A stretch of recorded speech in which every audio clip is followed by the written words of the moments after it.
നമ്മുടെ നബി കാണാത്ത നരകമില്ലല്ലോ, നമ്മുടെ നബി കാണാത്ത സ്വർഗമില്ലല്ലോ, നമ്മുടെ നബി കാണാത്ത അത്ഭുതങ്ങളില്ലല്ലോ. ഇതെല്ലാം കണ്ടുവന്ന മുത്ത് മുഹമ്മദ് മുസ്തഫ സല്ലല്ലാഹു അലൈഹി വസല്ലമ തങ്ങൾ പറഞ്ഞതറിയുമോ?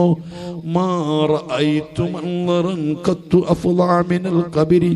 ഈ ഖബറിനേക്കാൾ ഭീതിതമായ, ഖബറിനേക്കാൾ വഷളായ, ഖബറിനേക്കാൾ പ്രയാസമുള്ള ഒരു സംഗതിയും കണ്ടിട്ടില്ല.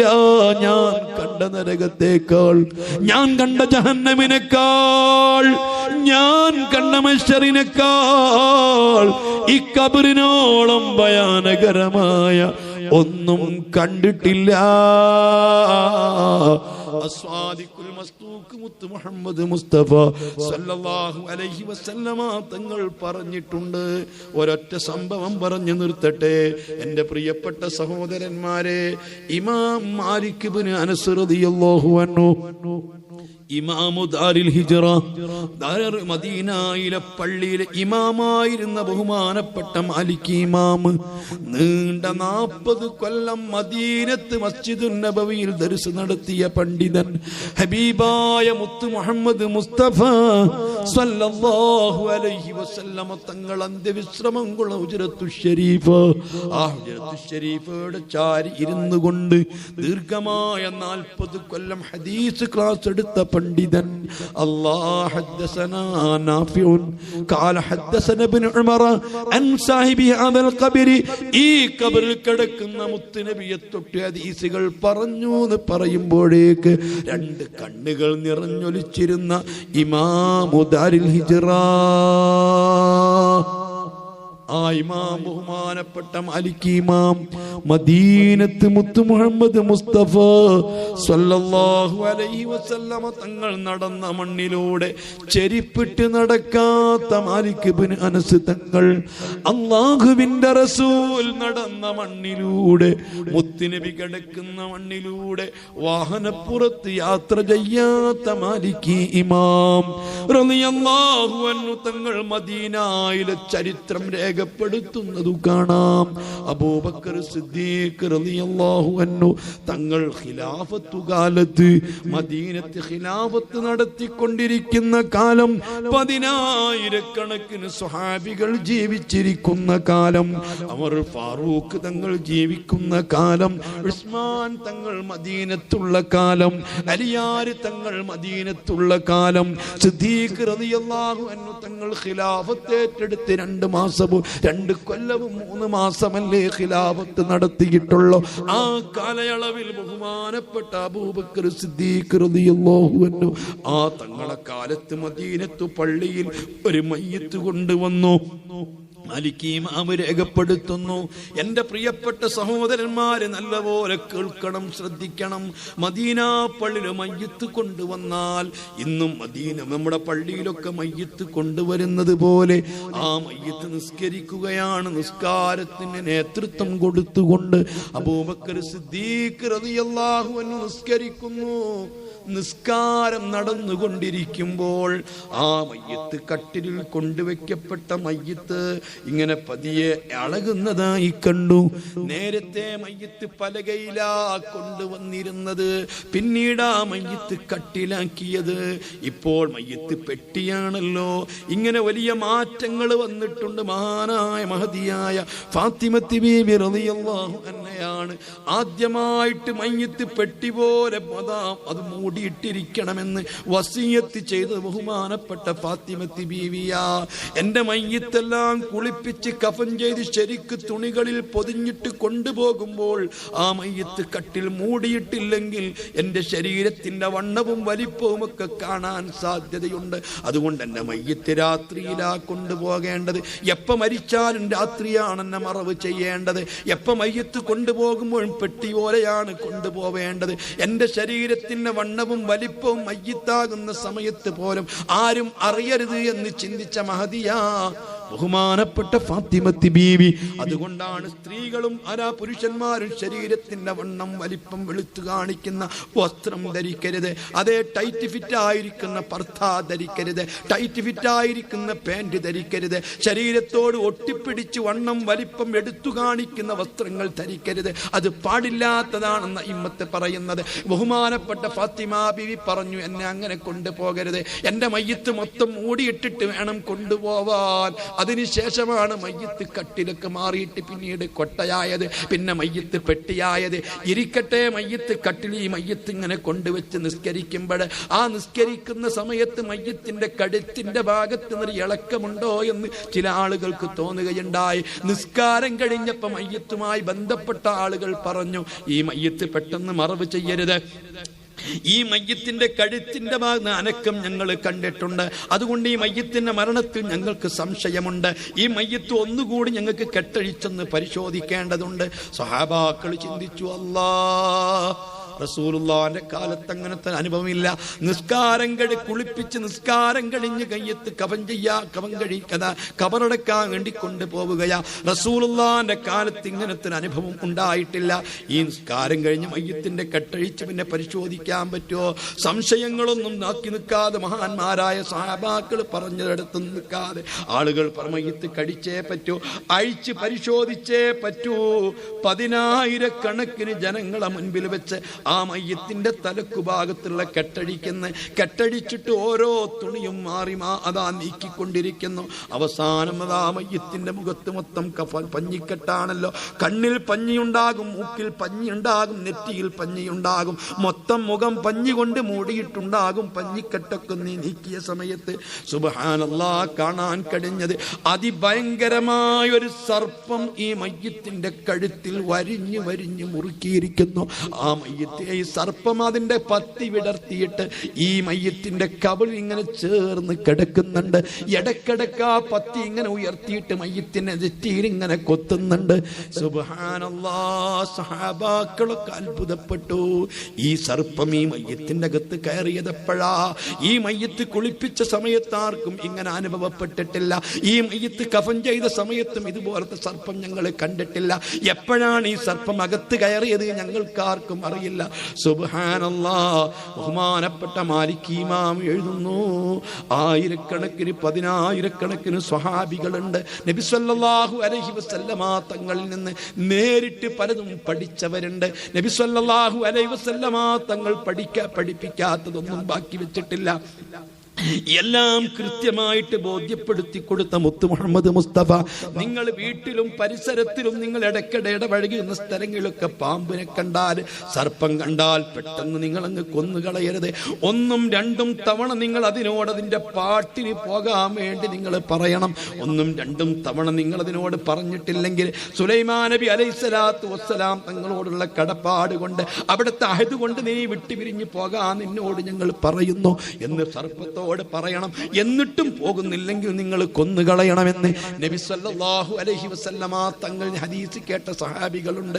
ഈ സഹാബികളെല്ലാം പലപ്പോഴും ഈ 1ഉം 2ഉം തവണ ഈ മയ്യത്തിന്റെ കഴുത്ത് ജരിച്ചു വരിഞ്ഞു മുറുക്കിക്കൊണ്ടിരിക്കുന്ന സർപ്പത്തോട്, ഇടക്കിടക്ക് കഴുതി പെറ്റിയിൽ കൊത്തിക്കൊണ്ടിരിക്കുന്ന സർപ്പത്തോട് പറയുന്നു. പക്ഷേ സർപ്പത്തിന് മാറ്റമില്ല.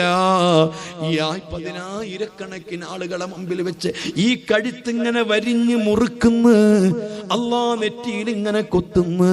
ബഹുമാനപ്പെട്ട സ്വഹാബത്ത് രണ്ടും കൽപ്പിച്ച് ഈന്തപ്പന മട്ടൽ കൊണ്ടുവന്നിട്ട് ഈ സർപ്പത്തെ തല്ലിക്കൊല്ലാൻ വേണ്ടി തീരുമാനിക്കുന്നു. ബഹുമാനപ്പെട്ട സ്വഹാബാക്കള് ഈന്തപ്പനയുടെ മട്ടൽ കൊണ്ടുവന്ന് തല്ലാനൊരുങ്ങുമ്പോ ഈ സർപ്പം പത്തി വിടർത്തിയിട്ട് എഴുന്നേറ്റ് നിൽക്കുന്നു. സാധാ മനുഷ്യൻ സംസാരിക്കും പോലെ സംസാരിച്ചു തുടങ്ങുന്നു. സർപ്പം സംസാരിച്ചു എന്ന് കേൾക്കുമ്പോൾ സ്വഹാബത്തിന് അത്ഭുതമല്ല, അതിനേക്കാൾ 1000 അത്ഭുതങ്ങൾ മുത്തുനബി നേരിട്ട് കണ്ടവരാ. ചരക്കല്ലുകൾ തസ്ബീഹ് ചൊല്ലി നേരിട്ട് കേട്ട സ്വഹാബികളാ. ചെന്നായ പ്രഭാഷണം നടത്തി നേരിട്ട് കേട്ട സ്വഹാബികളാ. ഈന്തപ്പന പൊട്ടിക്കരയുന്നത് ബഹുമാനപ്പെട്ട സ്വഹാബത്ത് നേരിട്ട് കേട്ടിട്ടുണ്ട്. അല്ലാഹുവിന്റെ റസൂൽ ഈന്തപ്പനയോട് സമാധാനിപ്പിക്കുന്നത് കേട്ടിട്ടുണ്ട്. ഇങ്ങനെ ഒരുപാട് അത്ഭുതങ്ങൾ നബി സല്ലല്ലാഹു അലൈഹി വസല്ലമ തങ്ങളിൽ നിന്ന് സ്വഹാബത്ത് നേരിട്ട് കേട്ടതിനാൽ കണ്ടതിനാൽ അതൊന്നും ഈ സ്വഹാബത്തിന് അത്ഭുതമില്ല.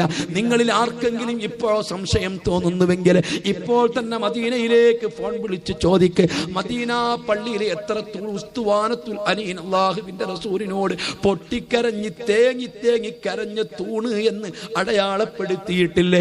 ഷാരിഉൽ ഹസാൻ നബി സല്ലല്ലാഹു അലൈഹി വസല്ലമ തങ്ങളോട് സലാം പറഞ്ഞ കല്ലുകൾ ഉള്ള റോഡിന് ഷാരിഉൽ ഹസാ എന്ന് ഇപ്പോഴും അവിടെ പേരുകൾ രേഖപ്പെടുത്തിയിട്ടില്ലേ? എത്ര അത്ഭുതങ്ങളായി ഇപ്പോഴും മദീനത്ത് നിലനിൽക്കുന്നത്.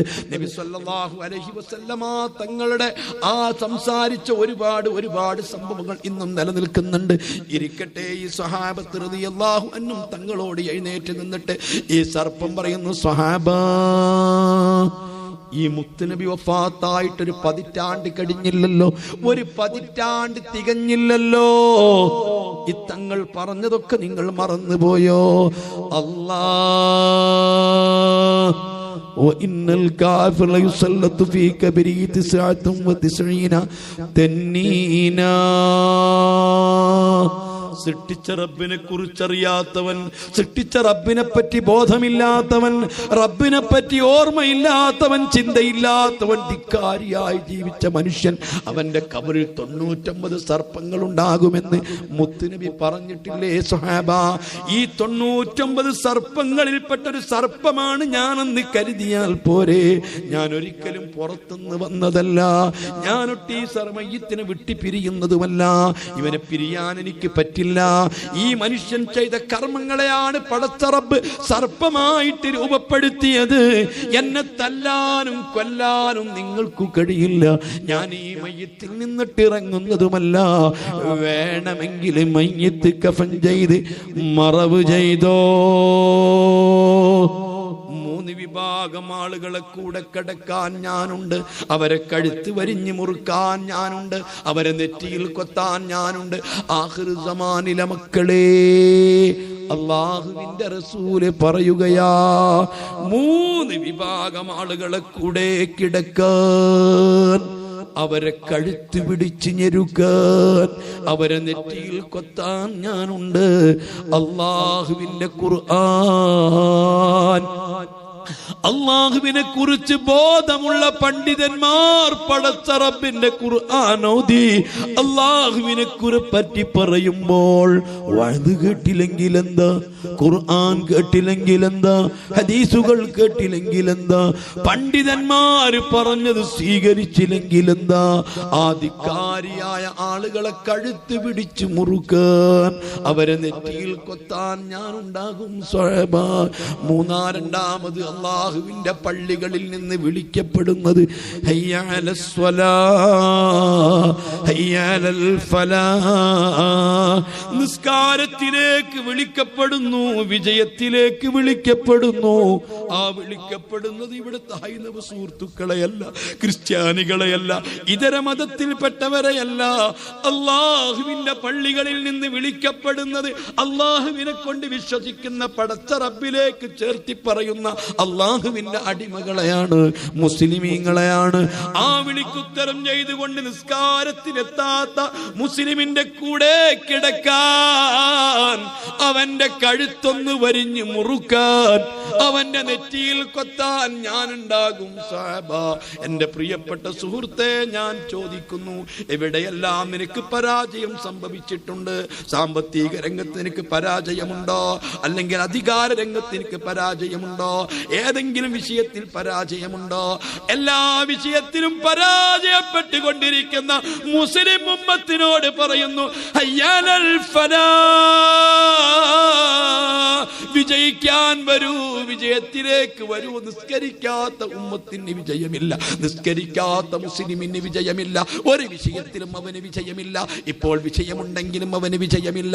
എന്തൊക്കെ പരാജയം നിനക്ക് സംഭവിച്ചിട്ടുണ്ട്, ഏതെല്ലാം രംഗത്ത് നീ പരീക്ഷണങ്ങൾ അനുഭവിക്കുന്നുണ്ട്. ഈ നിസ്കാരത്തെ കുറിച്ച് ബോധമില്ലാത്ത കാലത്തോളം, ഈ നിസ്കാരത്തിന്റെ കൃത്യനിഷ്ഠ പുലർത്താൻ കഴിയാത്ത കാലത്തോളം, ഈ നിസ്കാരം കൃത്യമായിട്ട് നിർവഹിക്കാൻ പറ്റാത്ത കാലത്തോളം നിനക്ക് വിജയിക്കാൻ കഴിയില്ല. കാര്യം ഉറപ്പാ, വിജയത്തിലേക്കാ നിന്നെ വിളിക്കുന്നത്. അതുകൊണ്ട് കൃത്യമായി നിസ്കാരത്തിലേക്ക് വിളിക്കപ്പെടുമ്പോൾ ആ വിളിക്കുത്തരം ചെയ്യാത്തവന്റെ കൂടെ ഞാനുണ്ട്, അവന്റെ കഴുത്തിൽ ചുറ്റാൻ ഞാനുണ്ട്, അവന്റെ നെറ്റിയിൽ കൊത്താൻ ഞാനുണ്ട്. മൂന്നാമതായിട്ടൊരുത്തന്റെ കൂടെ ഞാനുണ്ട്. അല്ലാഹു സുബ്ഹാനഹു വ തആല നിർബന്ധമാക്കിയ സക്കാത്ത് കൊടുക്കാതെ പണം സൂക്ഷിച്ചു വെക്കുന്ന പണക്കാരൻ അല്ലാഹ് 20 100 150 സ്വർണ്ണാഭരണങ്ങൾ സൂക്ഷിച്ചിട്ട് ഇഷ്ടം പോലെ സ്വർണ്ണാഭരണങ്ങൾ ഉണ്ടാക്കി സ്വർണത്തിന്റെ സക്കാത്ത് കൊടുക്കാത്തവൻ, വെള്ളിയുടെ സക്കാത്ത് കൊടുക്കാത്തവൻ, പണത്തിന്റെ സക്കാത്ത് കൊടുക്കാത്തവൻ, ഈ സക്കാത്ത് കൊടുക്കാത്ത മുതലാളി അവന്റെ സൂക്ഷിച്ചു വെച്ചിരിക്കുന്ന സ്വർണങ്ങളും വെള്ളികളും നാണയങ്ങളും അത് അതിന്റെ കൂടെ കിടക്കാൻ, അവന്റെ കഴുത്ത് വിരിച്ചു മുറുക്കാൻ ഞാനുണ്ടാകും സ്വഹാബാ. സക്കാത്ത് കൊടുക്കാത്തവന്റെ കൂടെ ഞാനുണ്ട്, നിസ്കരിക്കാത്തവന്റെ കൂടെ ഞാനുണ്ട്, അള്ളാഹുവിനെ കുറിച്ച് കേൾക്കാത്തവന്റെ, അള്ളാഹുവിന്റെ ഖുർആൻ കേൾക്കാത്തവന്റെ, വഅദ് കേൾക്കാത്തവന്റെ, വഅദ് കേട്ടില്ലെങ്കിൽ എന്താ എന്ന ധിക്കാരത്തോടുകൂടി അള്ളാഹുവിനെ പറ്റിയുള്ള ദിക്റുകൾ കേൾക്കാത്തവന്റെ കൂടെ ഖബറിൽ കിടക്കാൻ ഞാനുണ്ടാകുമെന്ന് ഈ സർപ്പം പറയുകയും 10,000 സ്വഹാബാക്കളെ മുൻപിൽ വെച്ച് ആ സർപ്പത്തോടു കൂടി മയ്യത്ത് കെട്ടിയിട്ട് ഖബറിൽ മറവ് ചെയ്തു.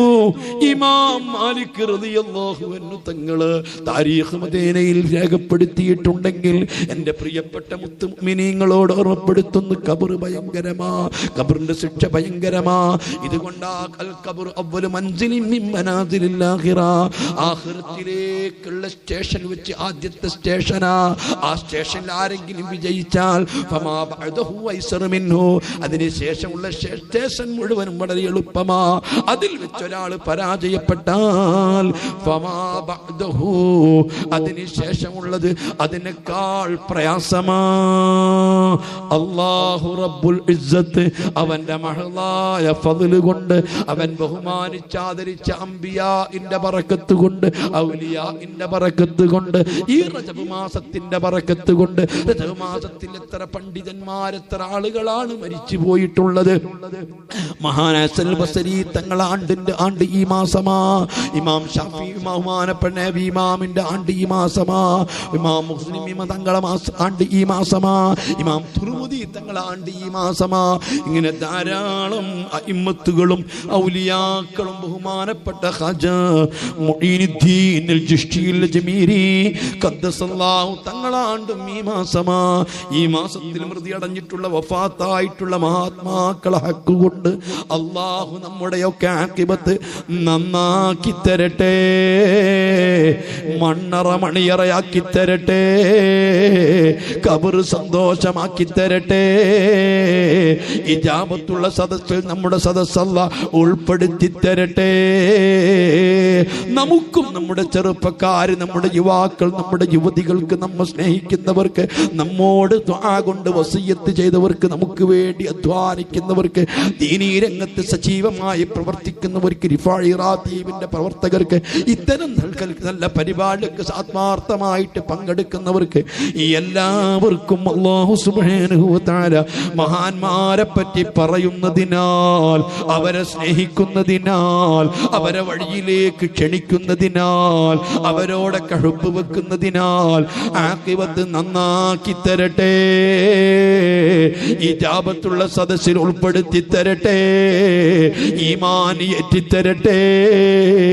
എല്ലാവിധ ബലാകളിൽ നിന്ന്, മുസീബത്തുകളിൽ, ദുരന്തങ്ങളിൽ നിന്ന് അല്ലാഹു അവന്റെ മഹളായ ഫദ്ല് കൊണ്ട് നമ്മെ രക്ഷപ്പെടുത്തി തരട്ടെ.